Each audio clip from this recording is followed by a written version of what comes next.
గోంగూర chicken అంటే ఎంతమందికి ఇష్టమో కామెంట్ చేసి లైక్ చేయండి. ఈరోజు మా హస్బెండ్ అయితే గోంగూర చికెన్ కర్రీ చేస్తున్నారనమాట. ముందుగా అయితే నేను గోంగూరను బాగా వాష్ చేసుకొని ఆయిల్లో వేయించుకునేస్తున్నాను. కొన్ని పచ్చిమిరపకాయలు వేసి ఆయిల్లో వేయించుకొని చల్లారిన తర్వాత మిక్సీ పెట్టుకొని పక్కన పెట్టేశాను. ఇప్పుడు మా హస్బెండ్ అయితే కర్రీ చేస్తున్నారు.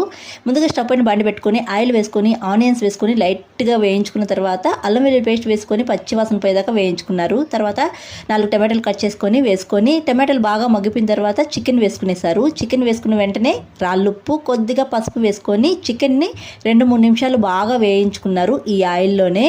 తర్వాత రెడ్ చిల్లీ పౌడర్, ధనియాల పౌడర్ ఇవన్నీ వేసుకొని ఈ మసాలాలు మాడకన్నా కొద్దిగా వాటర్ వేసి బాగా వేయించుకున్నారు. ఆయిల్ పైకి తేలే వరకు వేయించుకోవాలి. తర్వాత గోంగూర పేస్ట్ వేసుకునేయాలి. గోంగూర పేస్ట్ వేసుకొని బాగా కలుపుకునేయాలి. తర్వాత కొద్దిగా కొత్తిమీర, పుదీనా కూడా వేసుకొని బాగా వేయించుకోవాలి. ఈ గోంగూర బాగా ఉడకాలండి.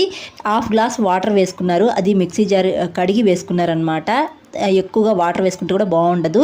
ఇలా ఆయిల్ పైకి తేలే వరకు ఉడికించుకుంటే గోంగూర చికెన్ కర్రీ రెడీ అండి. చాలా బాగుంటుంది. ఇంక ఈ గోంగూర చికెన్ కర్రీలకి నేను రాగి సంగటి అయితే చేశాను. చాలా బాగుంది. మా ఆయన చేసిన గోంగూర చికెన్ కర్రీ చూడాలంటే ఫుల్ వీడియో ఈ వీడియో కింద ట్యాగ్ చేస్తున్నాను. ఇంట్రెస్ట్ ఉండే వాళ్ళు తప్పకుండా చూడండి. వీడియో నచ్చితే ఒక లైక్ చేయండి. బాయ్.